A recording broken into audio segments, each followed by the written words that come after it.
नमस्कार, मैं अनुजा अनिल कांबळे, अध्यापिका GMI कन्या शाळा, कक्षा 10वीं, विषय हिंदी।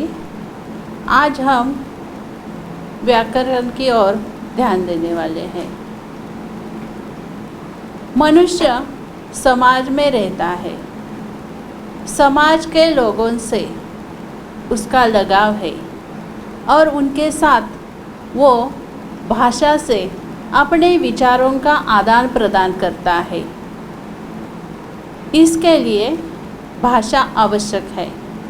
भाषा ये मनुष्य को मिली हुई देन है और इस भाषा में हम वर्ण, शब्द और वाक्य, इनसे ये भाषा बनी है। जो वाक्य है उसका सार्थक शब्द जो है, सार्थक शब्दों का इस्तेमाल वाक्य में किया जाता है और इन वाक्यों से हम अपने विचार दूसरों तक पहुंचा सकते हैं। तो ऐसे ही वाक्य के भेद की ओर आज हम जाने वाले हैं। ये हमारा अध्ययन विभाग है और व्याकरण विभाग में वाक्य के भेद ये 10वीं कक्षा के लिए हैं। तो आज हम वाक्य के भेद, इसके बारे में अधिक जानकारी प्राप्त करेंगे। वाक्य का मतलब हमें मालूम है कि जो शब्द हैं उनका सार्थक प्रयोग वाक्य में किया जाता है। जैसे पक्षी गीत गाते हैं, अभी यहाँ कर्ता पक्षी है, गीत कर्म है और गाते क्रिया है। तो ये सार्थक उपयोग किया गया है शब्दों का। अगर हम ऐसे कहते गाते, गीत, पक्षी, तो ये वाक्य नहीं बन सकता।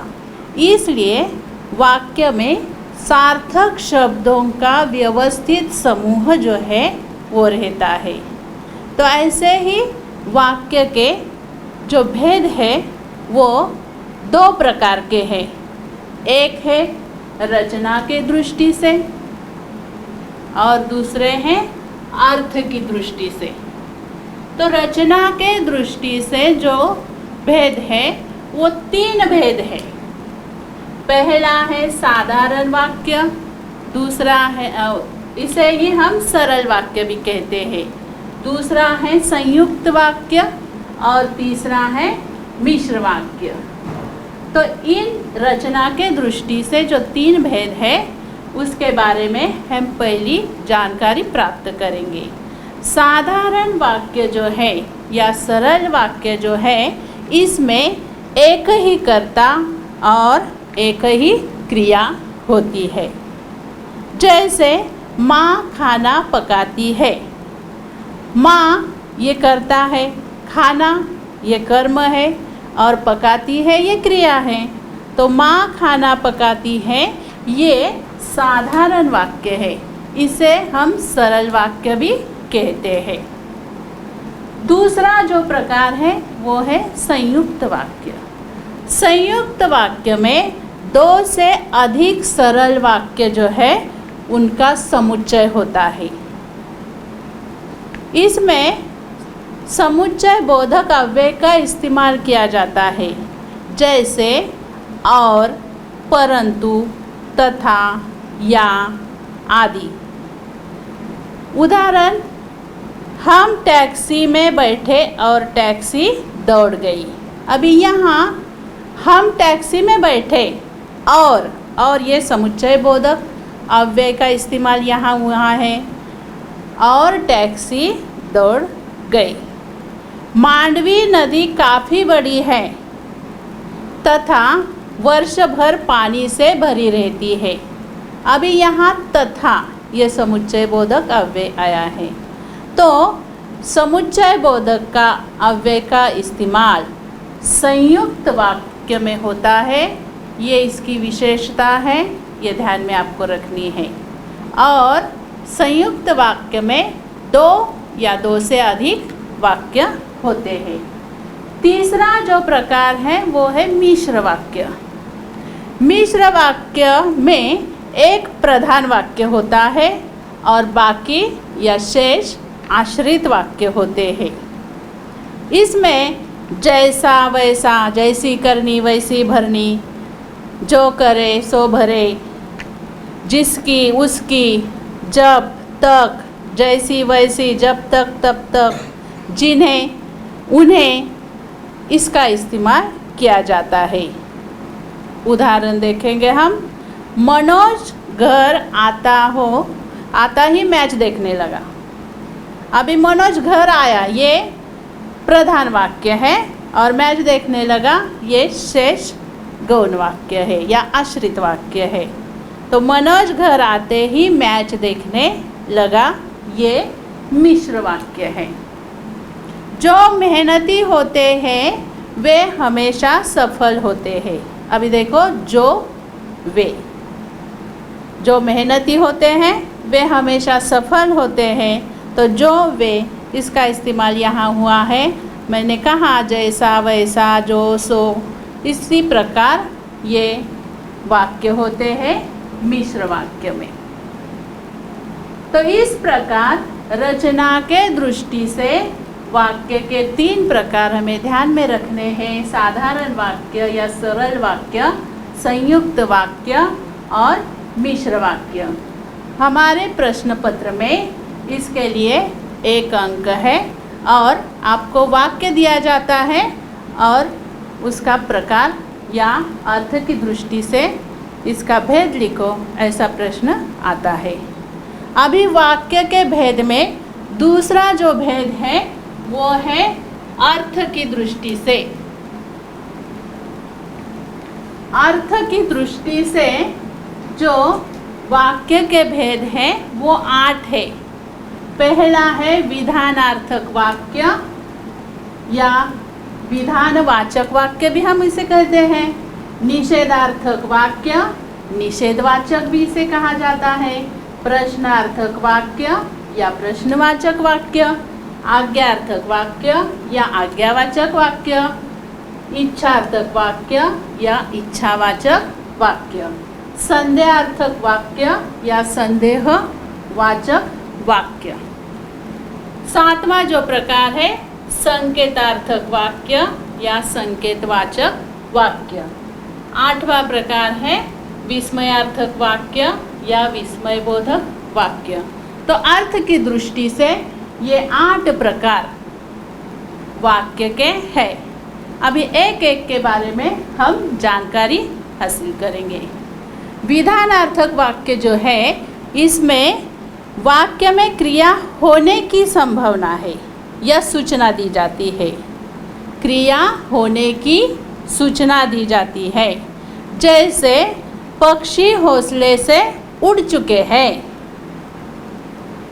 सिरचन को लोग चटोर भी समझते थे। नदी में बाढ़ आ गई है। रोहित ने नया मकान खरीदा है। तो इस प्रकार वाक्य में क्रिया होने की सूचना दी जाती है, वो विधानार्थक वाक्य या विधानवाचक वाक्य होता है। दूसरा प्रकार है या भेद है निषेधार्थक वाक्य या निषेधवाचक वाक्य। अभी इसका जो अर्थ है ये इसमें ही छिपा है। निषेध, नहीं का प्रयोग होता है वाक्य में। नहीं, क्रिया न होने की सूचना दी जाती है या उसका भाव प्रकट किया जाता है। जैसे पक्षी घोंसले से नहीं उड़े, नदी में बाढ़ नहीं आया। तो इस प्रकार निषेध व्यक्त करने वाले या नहीं का प्रयोग जिस वाक्य में किया जाता है उसे निषेधार्थक वाक्य या निषेधवाचक वाक्य हम कहते हैं। तीसरा प्रकार जो है या भेद जो है वो है प्रश्नार्थक वाक्य या प्रश्नवाचक वाक्य। प्रश्नार्थक वाक्य तो जिस वाक्य में प्रश्न पूछे जाते हैं तथा जिनमें उत्तर पाने की जिज्ञासा रहती है। तो हम ध्यान में रखेंगे कि जिसमें प्रश्न है, प्रश्न पूछा गया है, प्रश्न चिन्ह का इस्तेमाल किया है, वो प्रश्नवार्थक या प्रश्नवाचक वाक्य होता है। उदाहरण, धूप में कौन खड़ा है? तुम कल विद्यालय क्यों नहीं आए?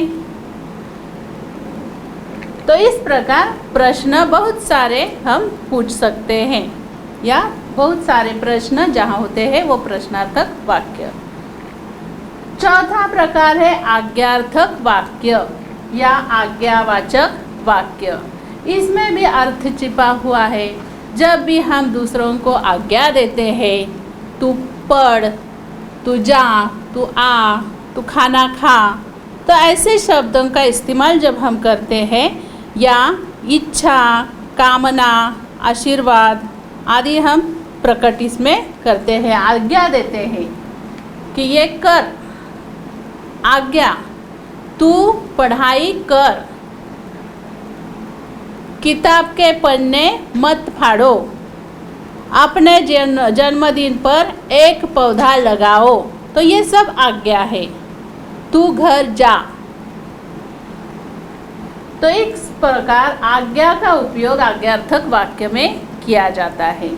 उसके बाद है इच्छार्थक या इच्छावाचक वाक्य। इसमें इच्छा व्यक्त की जाती है, कामना व्यक्त की जाती है, किसी को आशीर्वाद दिया जाता है।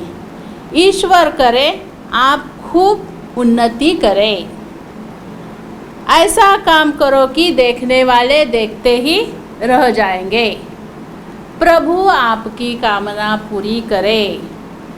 तो ये इच्छा व्यक्त की है, कामना व्यक्त की है, आशीर्वाद दिया है, प्रभु आपकी कामना पूरी करे।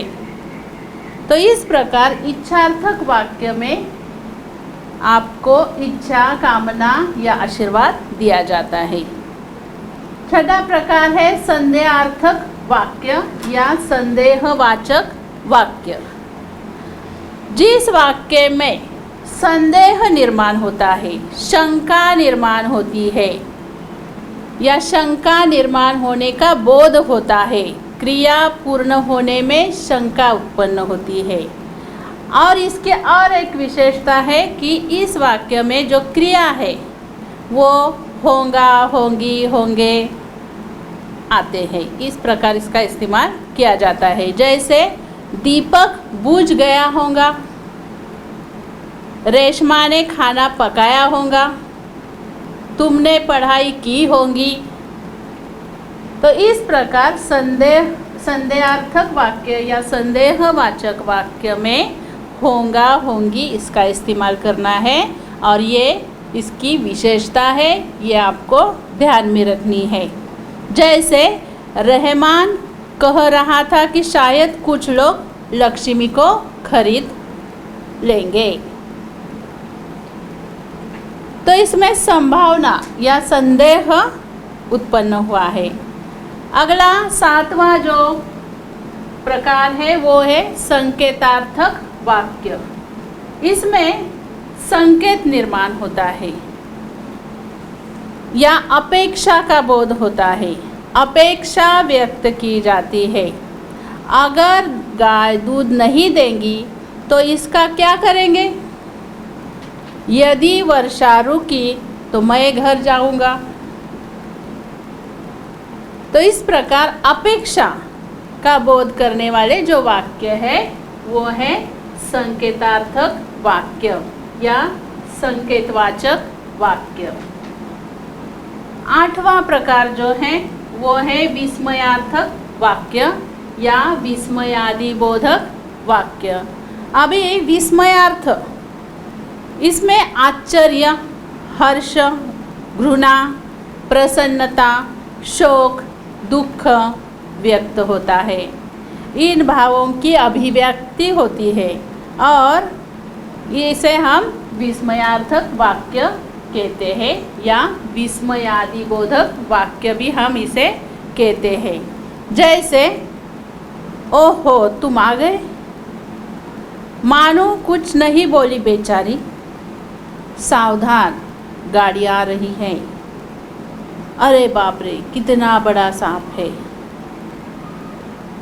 तो इस प्रकार विस्मय का यहाँ हमें अभिव्यक्ति दिखाई देती है। विस्मयार्थक शब्द यहाँ पर दिखाई देते हैं। तो इस प्रकार हमारे जो 8 प्रकार है अर्थ की दृष्टि से, वो है विधानार्थक वाक्य, निषेधार्थक वाक्य, प्रश्नार्थक वाक्य, आज्ञार्थक वाक्य, इच्छार्थक वाक्य, संदेहार्थक वाक्य, संकेतार्थक वाक्य और विस्मयार्थक वाक्य। हर वाक्य के भेद को 2-2 नाम है, ये भी हमें ध्यान में रखने हैं, ये भी यहाँ लिखे हैं। अभी अर्थ की दृष्टि से वाक्य के प्रकार जो है, ये भी हमें 1 अंक में ही परीक्षा में पूछे जाते हैं। आपको वाक्य दिया जाता है और उसका परिवर्तन सूचना के अनुसार करना है। तो इस प्रकार 1 अंक यहाँ दिया जाता है, विधानार्थक वाक्य दिया जाता है या निषेधार्थक वाक्य दिया जाता है और उसका परिवर्तन करने के लिए सूचना दी जाती है कोष्टक में, और उसे हम परिवर्तन करना है। तो इस प्रकार अर्थ की दृष्टि से वाक्य के प्रकार को 1 अंक है और रचना के दृष्टि से जो वाक्य है उन्हें भी 1 अंक है। 2 अंक के लिए वाक्य के भेद हमें परीक्षा में पूछे जाते हैं।